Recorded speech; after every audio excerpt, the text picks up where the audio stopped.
Okay. Hello, everybody. Welcome to Hellwach International Festival, the ninth edition. And this edition is digital, only digital. So we have a live stream of this talk around on YouTube. And there we also having a chat room. And in this chat room, everybody who is watching now can put his questions or comments. And we later during the talk, we will try to bring these questions into our talk. Now I say hello to Anurupa Roy. She's the artistic director of Katkatha Puppet Arts Trust in Delhi, in India. And it's a while ago now, Anurupa, that we were planning a co-production. Really, it's a long time ago. And but we were not allowed to travel, so we could not realize it physically up to now, and we will see in the future if we ever will ever be able to do that. In this co-production, we were talking about to work on the myth of David and Goliath, which is a myth about the supposedly small opposite the supposedly big, the supposedly weak opposite the supposedly strong, the supposedly the only one, and the society, poor and rich. All these big themes in societies, not only in India, but also in Europe, even in Germany, we have all these themes, the powerful, the powerless. So then we had the first working week in November 2019 it was. You have been here in Ham. We were working for 1 week to make the first artistic decisions. And then we wanted to continue in April 2020. We wanted to come to Delhi to rehearse in a rehearsal room in the Himalaya mountains, not too far from Delhi. That was all planned, and we were looking forward to do this work. And then the traveling was no more possible. The virus arrived, and there was a hard lockdown in India. And this lockdown maybe was the starting moment for you also to to meet the girl with the red dress, with the pink frock, as you call her. Can you tell us about this moment? What was happening exactly when this lockdown in India is something different than the lockdown, for example, in Germany or Europe? So can you talk about that a bit, that we get an impression of this moment? So, just to describe the lockdown a little bit, when it started, it was on the 23rd of March, and I think it was a Monday. So first we had the Sunday as a full lockdown. Nobody would get out of their homes. No public transportation would move. And then suddenly we had this announcement that there would be a permanent lockdown till further notice. And it was going to be at least uh, for 2 months, I think, was the first announcement, but it was a very short notice. And it was 4 hours were given to people. And as a result, what started to happen is that people really panicked. And the city, New Delhi especially, but also all the big major cities of India, have a very large workforce which doesn't permanently live in the city. So they come from all the surrounding villages, actually, sometimes from villages very far away, as we found out this time. And this workforce is um, everything from taxi drivers, tuk-tuk drivers, the ones who clean uh, the city, people's homes, the entire service sector, which is really, really large. And it turns out it's a few million people. And as a result of this sudden declaration of a lockdown, they panicked, and a lot of them were evicted by their landlords. So many things started to happen. And so these people who are very vulnerable, and they're called daily wage workers, which means each day they earn the living for that week or that day. Sometimes they get a weekly salary or they get a daily salary. This is all the builders of people's homes and streets, etc. So they knew that they didn't have enough money to last them for this entire time, to pay rent, to pay for food, to pay for their families. So they packed everything they had, including children, animals, everything they owned, and they started to walk home because there were no trains, there were no buses, there were no cars, there were no taxis. So now none of us knew this. The ones who really live in the city and have homes in the city and have security in the city. Till we came out of our houses, most people chose not to come out of their houses, but I had to buy groceries and I walked out. This is the next morning after the announcement. And I never really reached the grocery shop because I live on one of the main streets of New Delhi, and there were just literally thousands of people walking on the streets in big groups. And it was, I don't think I've ever seen anything like this, ever. I've seen it in films, but never seen anything physically like this. And then we found out that it had started the night before. So people had been walking since midnight. Um, and we spoke to some of them, and I think everybody was a little bit in shock. All we knew is that they were walking to their homes, and their homes were in the next state, and the next state, and the next state. And some of them are going to walk a few hundred kilometers, some of them are going to walk a few thousand kilometers. And I think a few neighbors had gathered there, and most of us went home really shocked, really, really shocked. And we could hear through the night just this murmur. And the next morning, one of the neighbors had a great idea.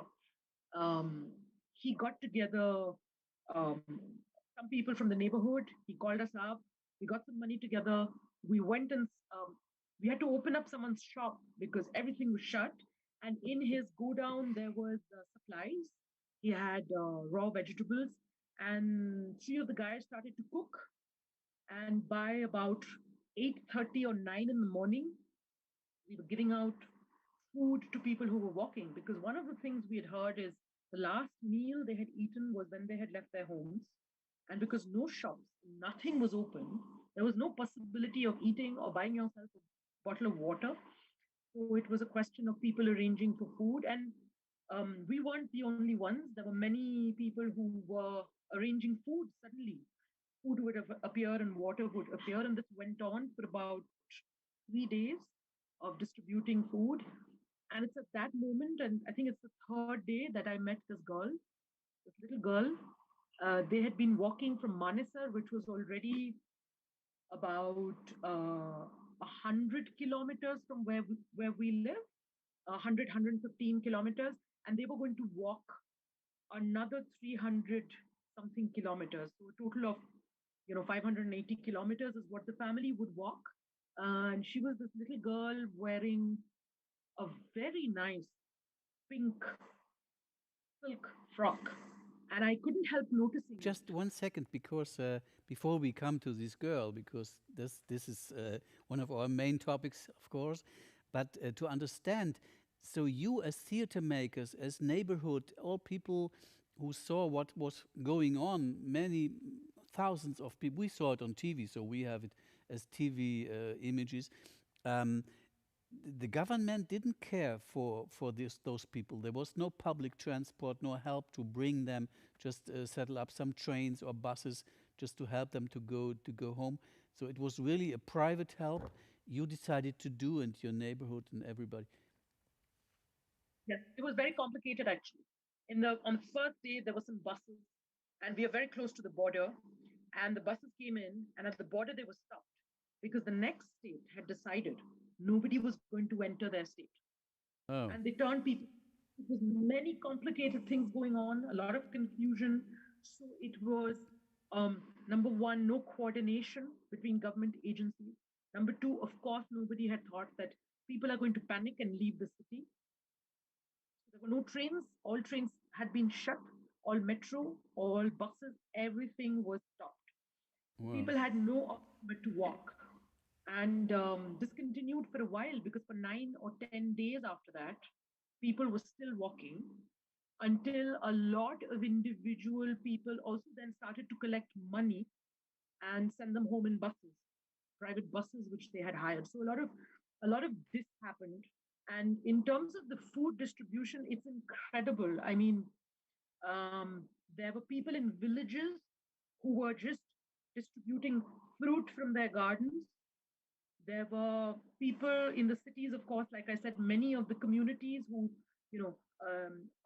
apartment blocks who lived together had got food together to distribute to people. So it was entirely private enterprise. It was entirely individuals, groups of individuals who I think were quite shocked at what they were seeing. So they came together and decided we have to do something because these people have to walk home and God knows when they will get the next meal. So yes, it was really, really mostly individuals for the longest time. Okay, we don't want to talk about the government. Let's stay with what happened then. You saw this girl in her best dress, in her pink frock, and you talked to her, and you decided to tell her story as well. But please describe us. How was this meeting? How did you find her, meet her, and saw her in her beautiful dress? There were a lot of families passing by, and they would take the food and sit down on the curb of the street to eat. And we were talking to a lot of the families, and we were trying to find out, why are they leaving, where are they going, and one of the family, and of course there were many children walking, but this girl was really an exception because she was wearing these very beautiful clothes. So I had to ask her. I had to ask her if that was her favorite dress, and she said yes. It is what she wore for her birthday. It was pink. It was her favorite color. And I said, "Why are you wearing it today?" And she said, "Because we're going for a picnic." And yeah, and and I asked her name, and her name was Sitara, which we've used in the film.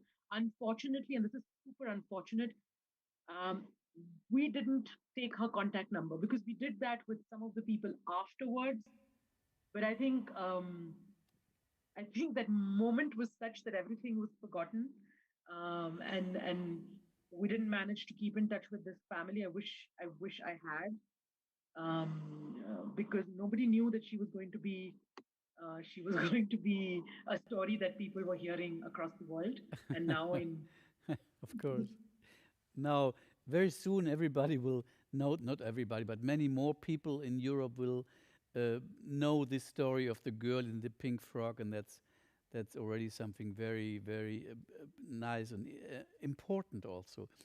In this story, then you told me when we talked some days before, you told me that you also had, as an artist, you had the problem you had to stay at home mainly. You couldn't meet up with your colleagues to produce, to work together. So it was also to reduce on this form of well, cutting out papers, painting, and taking your mobile phone as a camera. All this technique you worked out, also due to the situation of the lockdown.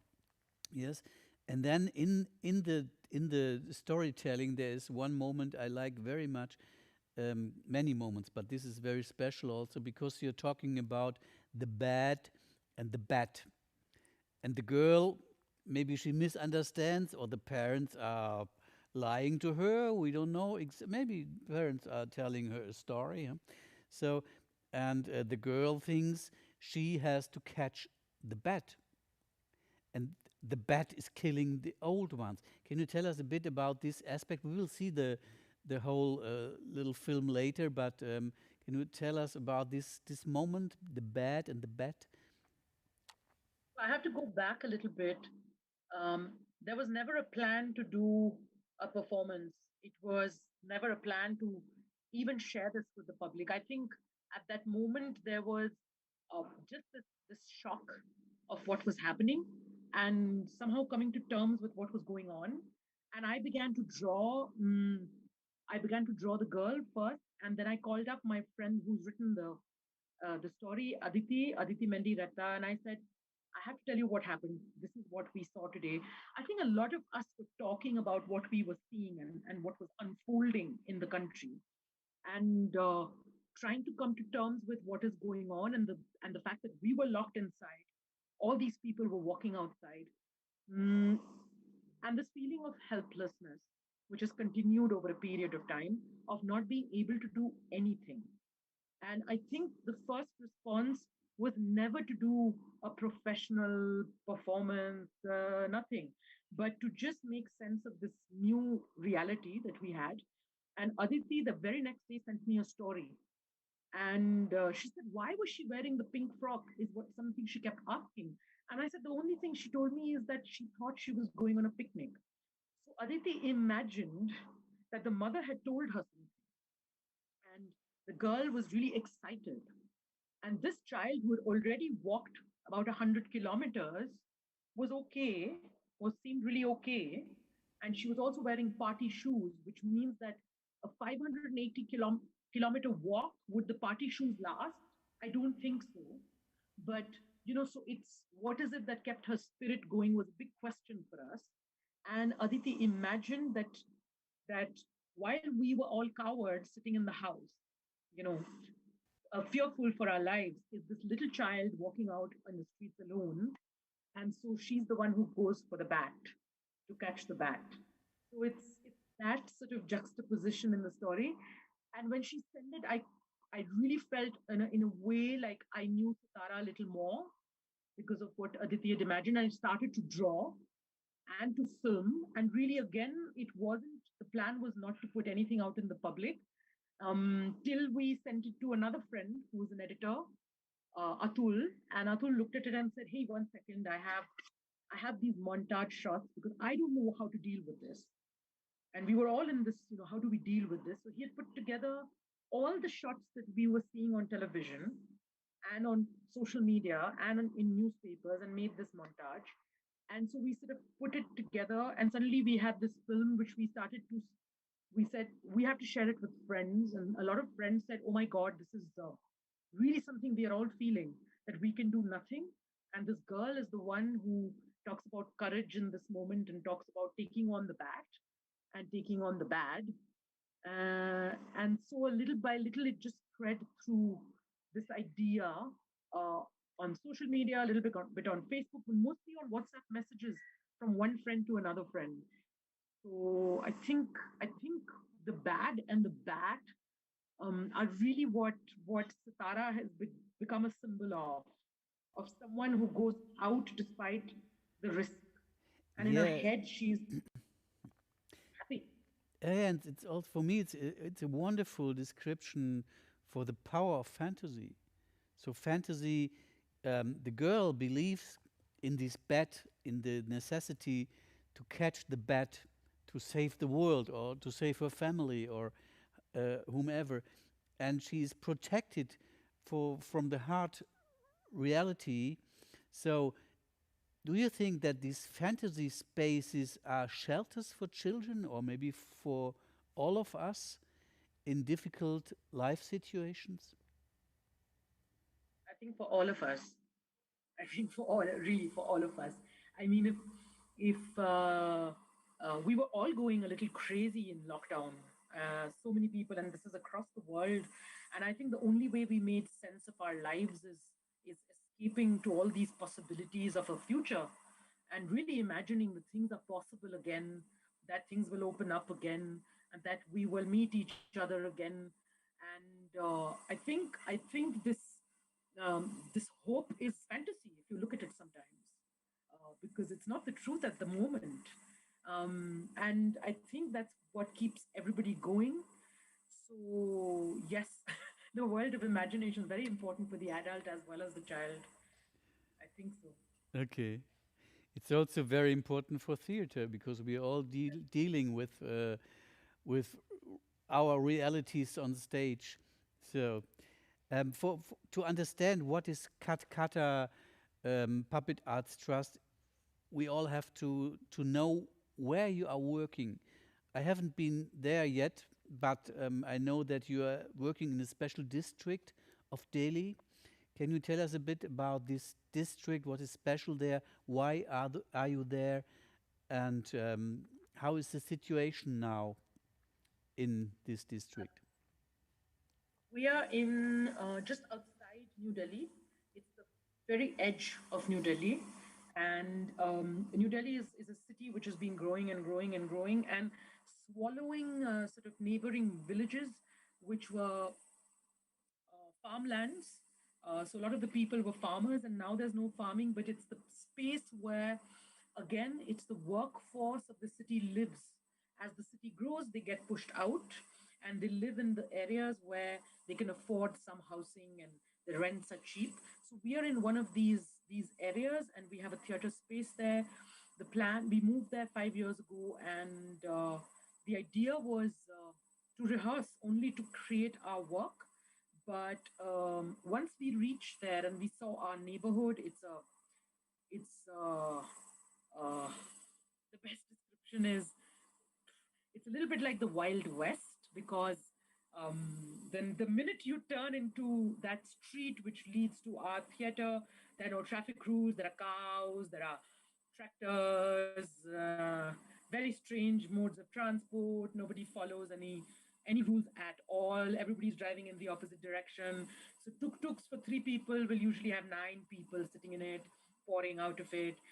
And it's a difficult environment for young people and children because it's so congested and so crowded. Um, it has the landed community which owns the homes, the very poor who rent from them. And when we when we started working there, we would leave the theater door open, the window open, and very often children would stop to see what we were doing, on their way back from school. Sometimes people going to work would just see, oh, strange things like a bird or a butterfly or a puppet or they didn't know what we were doing, and we were creating some interest. And we decided to leave, to open the door every weekend and invite the children in. And we started what was initially a little club. So it was like a puppet club. And then we found out that all the children want to dance. So it became a puppet and dance club. And then we also found out that, some of the children were going to school but could not read because they were going to some terrible schools. Some of the children were working children, so they were working through the week and they did not go to school at all. So it felt like it was very important to introduce them to reading. So we began to develop a library to which many people started giving books, especially storybooks. And a lot of children just began to read through storybooks. So we had someone a wonderful a person who would look after the reading and people who taught them dance. But it kept growing, and at the moment that Barbara came and did a mentorship project with some 8 theater companies, and they were working on material theater. And something really fantastic happened. That every time the groups would prepare something, Barbara would say, "Open the door and let's call the children." So we sort of managed to, so we had about 35 children. And once they could come and watch theater on a Wednesday evening and a Friday evening and a Saturday morning and a Sunday morning, we started getting huge footfalls. And then we had almost 100 children coming and watching shows. So it was very good until the lockdown. We had to completely shut the space, and a lot of the children were children who walked home with their families. Yes, that I guess that there were children of migrant workers who now went home on the countryside to live in their little villages just to survive. So they returned, and that means they didn't come back yet, or most of them did not come back yet, because you had the next crisis. We all know that very actual, that Corona is very high in India. So your working space and the surrounding is not alive at the moment. Is it true? Our working space has just come alive as we speak today. Everybody is in a COVID bubble. There are 5 puppeteers who are there trying to work in a residential setup, but we still don't know the entire picture with the children in the neighborhood. We are in contact with 15 children who have phones and WhatsApp. So we keep in touch with them and they keep calling us up. They keep asking us, when is the space going to open? And unfortunately, we haven't managed to open it yet. We keep sending them things to do, sometimes a recorded story, and but we really plan to open it. We are hoping that once this second wave dies down, which was particularly bad in New Delhi, we can at least meet the children in small groups. And also, I have mixed feelings about finding out what happened to the rest of the children because I'm not sure I want to know. But it's important that we go back and find out what exactly has happened, if they left, if they came back, because what also happened a year ago is when people walked back with their families, they chose to leave the families behind, and only the men came back. It, and then few men would rent a home, and it's cheaper to live that way. And with the second lockdown, they went back again. Though in the second lockdown, transport was working, so at least there wasn't this walking back home, which happened the first time.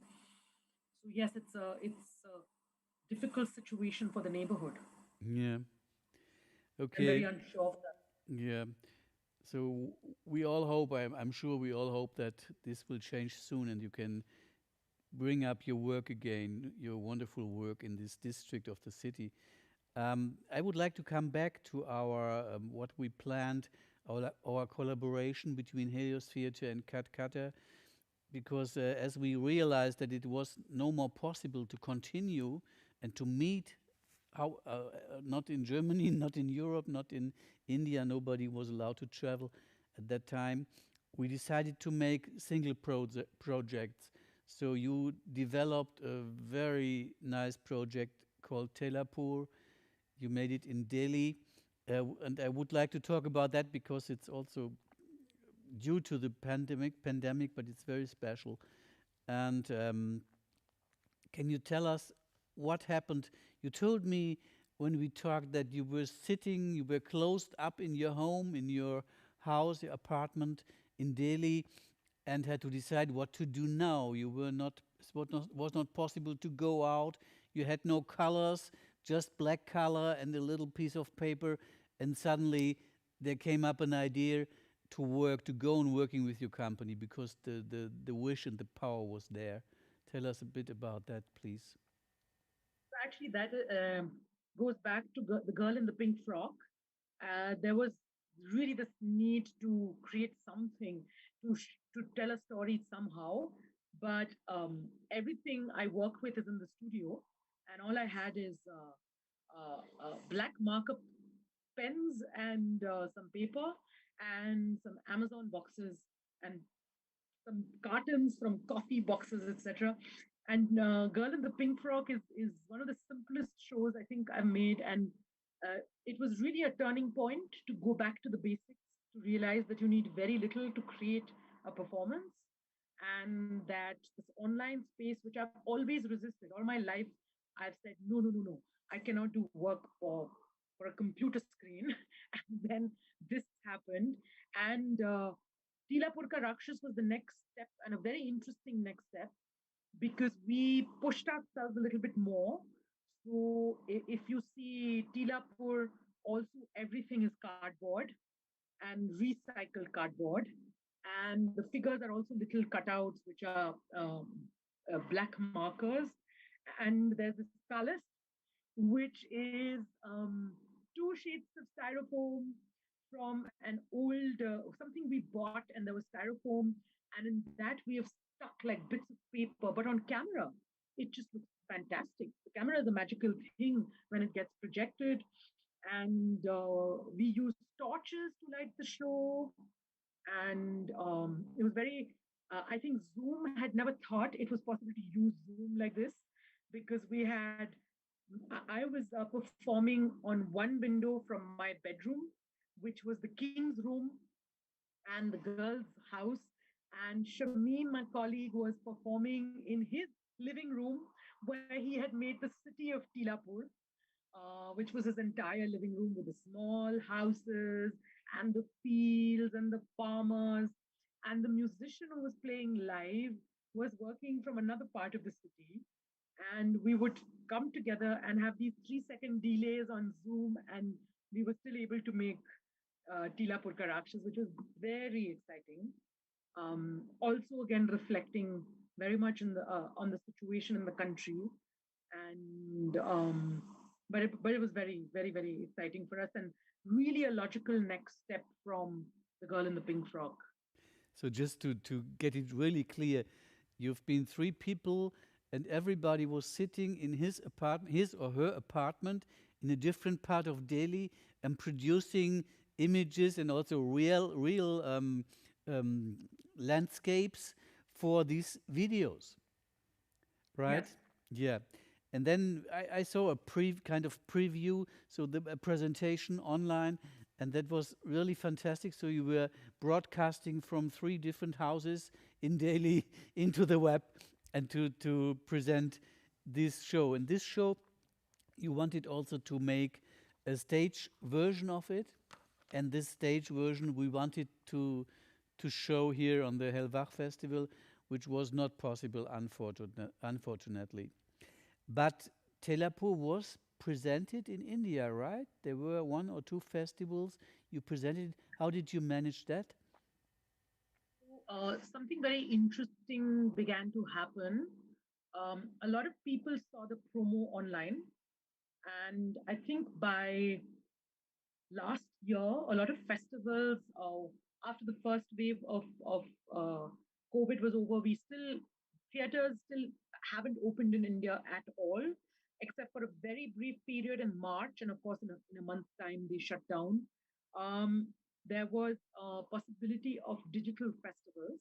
So we performed for the Jaipur festival, which is usually a huge real festival with a lot of theater pieces, and we were supposed to perform our Mahabharat on stage.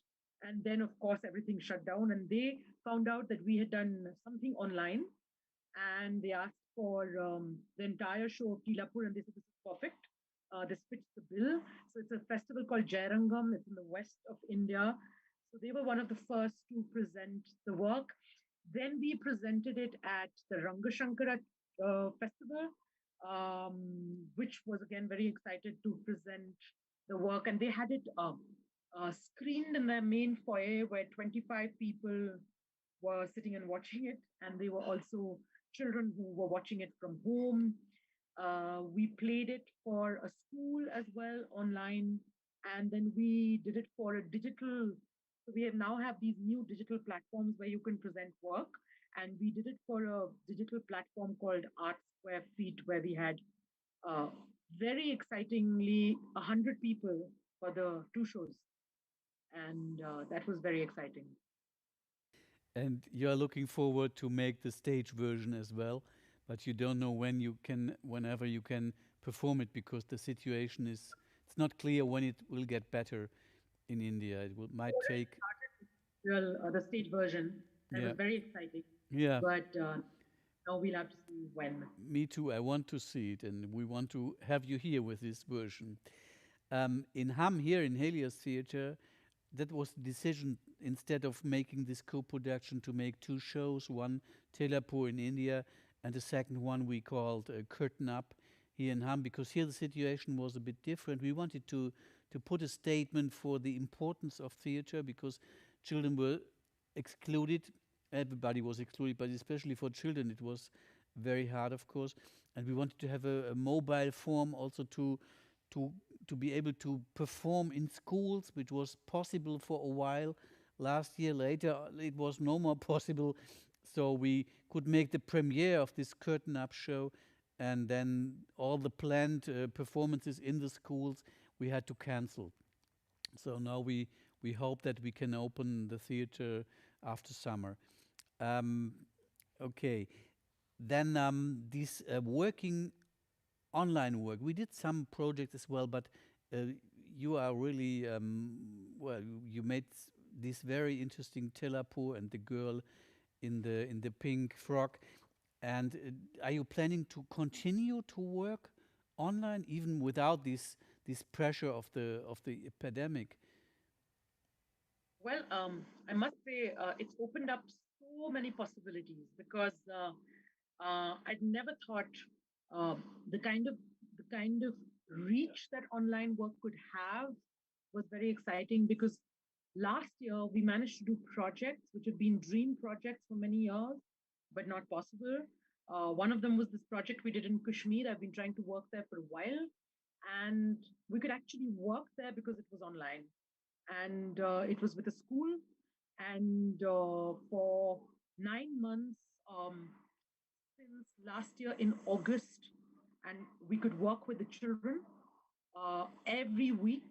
We met the children twice a week, right up to February this year. And then, of course, we were there physically in March and April because the country had opened up. And that was very, very exciting to be able to go to a place which was otherwise physically inaccessible for a long time. The other project I did was in Hong Kong with school teachers. And so I think it was very interesting, the possibilities that open up because A, the resources and the cost is a lot less. B, of course, physical interface with children is the best. I think it's the best, of course. No discounting that. But this possibility of working in geographically or politically inaccessible spaces over a long period of time is expensive physically, sometimes impossible physically. And to have this possibility was wonderful. It was really, really exciting.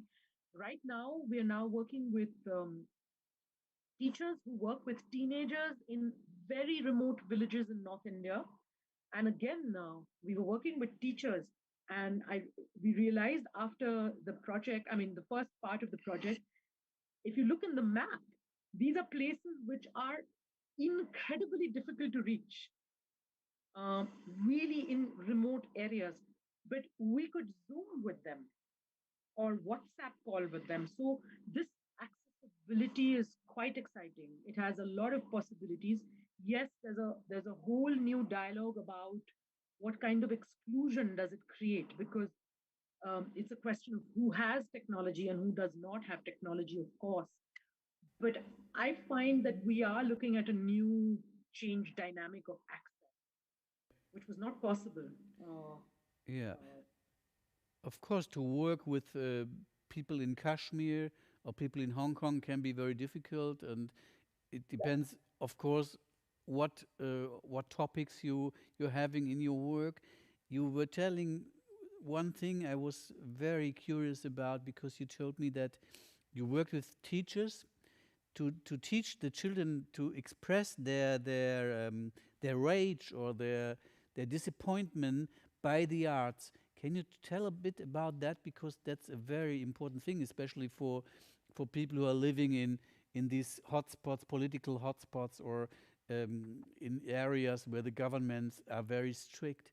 So you can reach them by the arts, by teaching teachers. It was very particular. In Hong Kong, one of the key things was that they talked about how children they had to come to class because it's a school, but they would switch their cameras off and their microphones off. Very similar in Kashmir, the school teachers are saying, when we have math classes and science classes and geography classes, they're there, but they're not really there. And so it feels like the teachers in a seance, it's like, is there anybody there? Please make contact if you're there. Or they're talking into a void. And it's almost this resistance and this anger. And we were looking at how do you get a young person who's so angry and so sort of disassociated, not interested in anything, to open up their cameras and say, what did you just say? And the art seemed like the most obvious possibility. So, there were simple things like crushed paper, which would turn into something, and a proposition. And one camera would switch on and there would be someone who had made something with the paper, or had cut out something with the paper. And for 2 weeks, you go with one camera switched on, and very slowly it's another camera and another camera.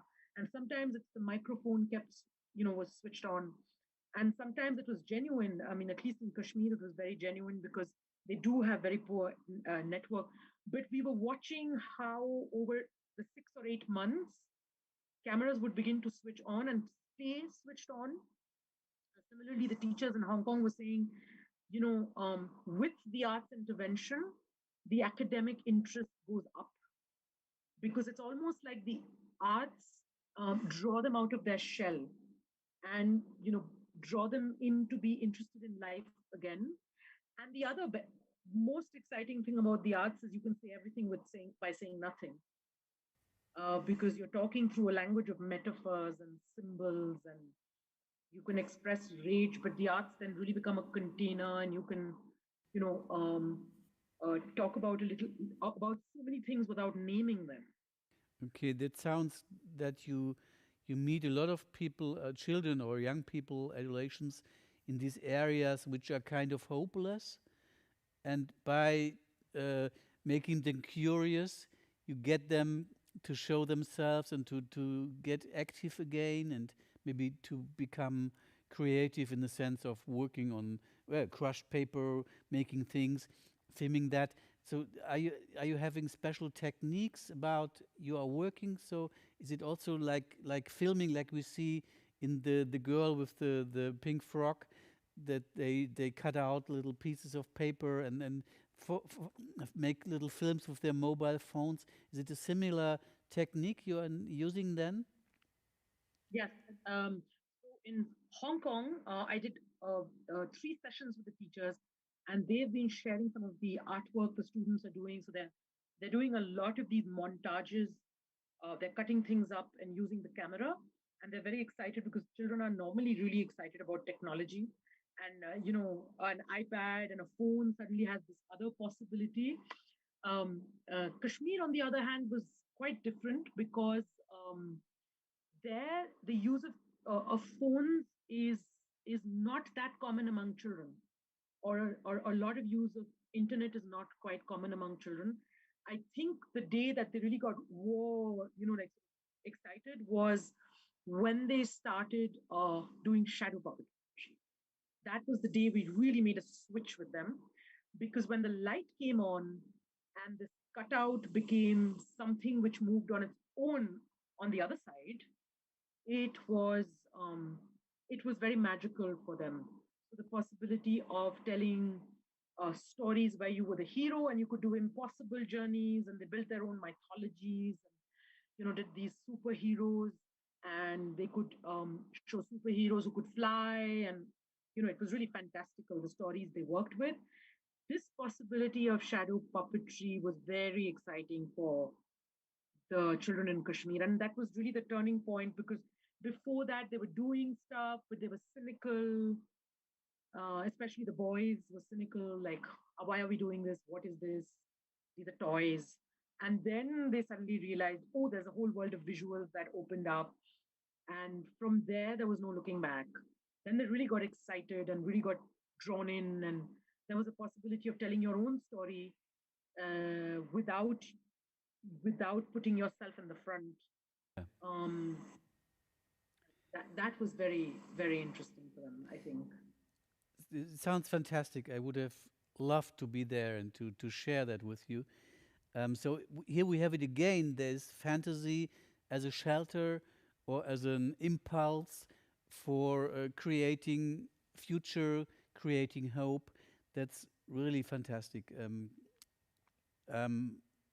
Anurupa, I think we talked a lot now, and we could go on for hours, but for me it's just a very good point where I feel like now we arrived somewhere. Or is there something else you want to tell us now? No, that's it. That's it. That's that's it. That's it. But Katkatha Puppet Arts Trust we can find on the web. So if anybody wants to contact you it's possible, of course, to do that. You're on Facebook, you're everywhere, so it's easy to find your company and yourself, and you're an open person, so everybody can try to talk to you or to make contact or to invite your shows to festivals all over the world. We want to maybe I put one. Do we have questions? Important questions? No. There was now we want to see, for those who didn't do it yet, we want to see the girl in the pink frock. And I say thank you very much, Anurupa. Hold on your work and everything, and stay healthy, and hope to meet you soon physically. Okay. Bye bye. Thank you. Bye. Thank you so much. Bye bye. Bye.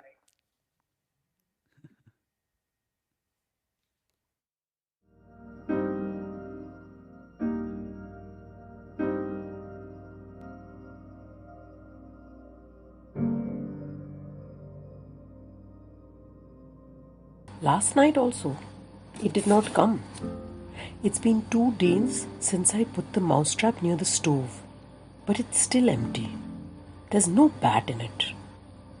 The bat that my brother Bittu told me has come to eat all the people here. That's why we are not allowed to go out anymore.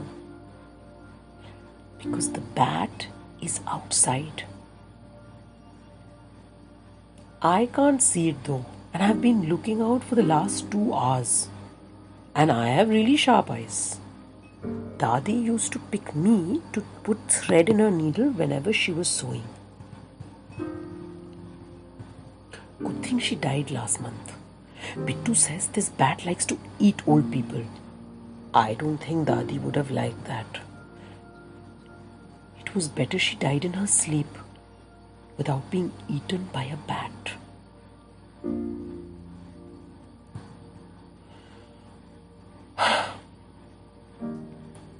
I give up.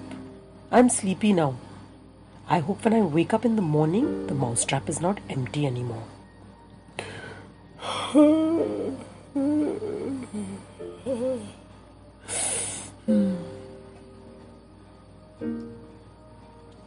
Sitara? Sitara, uth ja, Sitara. I'm still very sleepy when Amma wakes me up and tells me we're leaving. But where are we going? She doesn't say anything. She's busy packing. She seems to be packing the whole house. Kadhai kahan le jaogi? Baba tells her. Why are you taking it? Who will carry it? Kadhai nahi le jaungi to khana kaun pakayega? Huh? They argue. So she packs food now. But how is she going to cook the food without the kadhai? Some of the neighbors have collected outside. They're going with us. But where are we going? Even Bittu doesn't know. I see a lot of our neighbors are carrying big sticks, and they seem to be making some big plan. Lockdown हो गया है, पता नहीं कितने दिन तो बंद रहेगा, मैं तो कहता हूँ निकल लो, आज रात की निकल, हाँ बस ले लेते हैं. And then I get it. While everybody else is hiding at home, we are going to go and find the bat and kill it, like heroes. I'm impressed. I didn't know our neighbors were so brave. I'm a little scared, but I won't say anything. I must be brave too. After all, I too have been chosen to be a hero. I pack all my clothes and then I put on my prettiest pink frock. To show that stupid bat, I am not scared of it. I like my pink frock. It makes me feel pretty and strong. Before leaving, I pick up my mousetrap. It's still empty, but not for long. We've been walking for 2 days now. I feel so proud when I look at all the empty streets. All the other people are hiding at home, but not us. Sometimes people pass us in a scooter or a car. They stare at us. Don't worry, I want to tell them. Don't worry, you go back home. We will save you.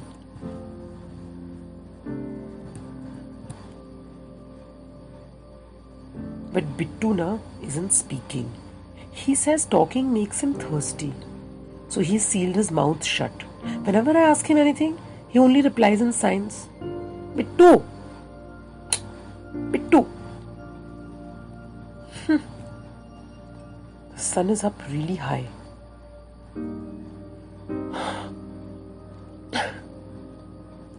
I'm feeling a little dizzy. Then Bittu sees me stumbling. He rolls his eyes, but he offers me his hand. He's a nice brother, especially when he's not talking. He gives me some water too from his bottle. I'm so thirsty I empty it. He's annoyed. He lets go of my hand and walks off ahead. But I am energized after the water. I catch up with him easily. He sprints ahead. We start a game of tag. Bas karo dono. Ruk jao. Mother yells us at. We pull faces behind her back. But we don't laugh. We don't have any more water.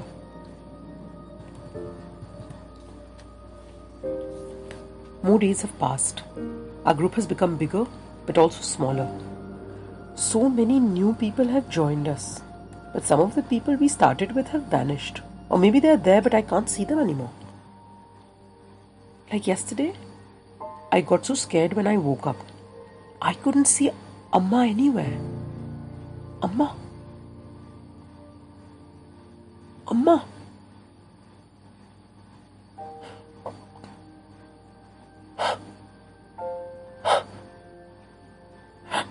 Amma.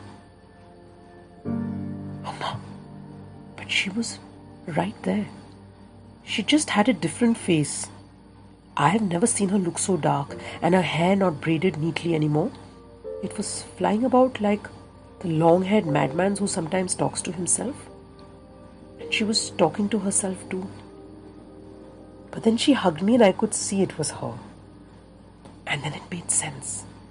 Amma, are you wearing a disguise to sneak up on the bat? She didn't reply, just hugged me harder.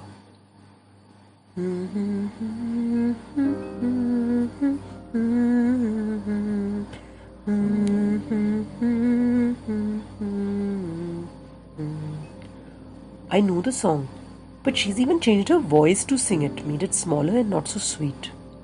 She is so clever. Should I also change? My pink frock is already a little dirty. Chodo. Mr. Chamgadar, you better watch out. We are cleverer than you, and we are coming for you. Today was food day, and I'm in a good mood.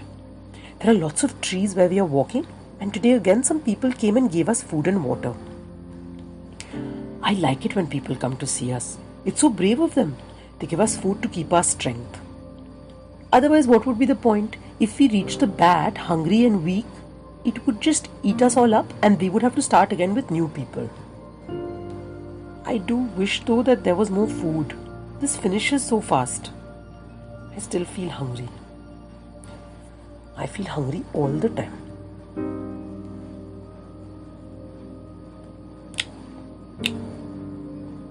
But today is still a good day. Baba was feeling strong and he carried me on his shoulders, so I didn't have to walk so much. Baba is so tall, I feel like I can reach up and touch the sun. As it vanishes and appears and vanishes and appears in between the leaves. I pretend that the sun and I are playing a game of hide and seek. I must be winning because the sun has got so angry and it's making my face sweat. He's just like Bittu, sore loser. I'm not going to play anymore. I go to sleep. Then I dream that I'm a lizard.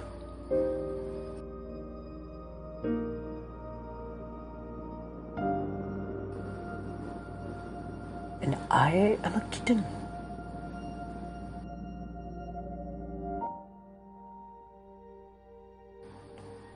And the kitten eats the lizard that was me.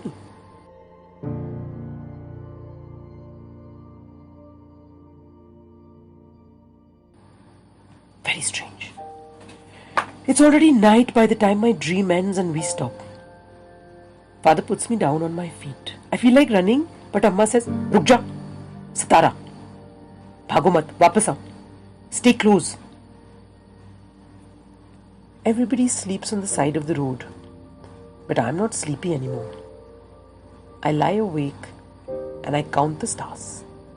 1, 2, 3, 4, 5, 6, 7, 8, 9, 10, 11, 12, 13, 14, 15, 16, 17, 18, 19, 20. I wonder how many days more till we find the bat. 20 से ज़्यादा तो नहीं होंगे ना?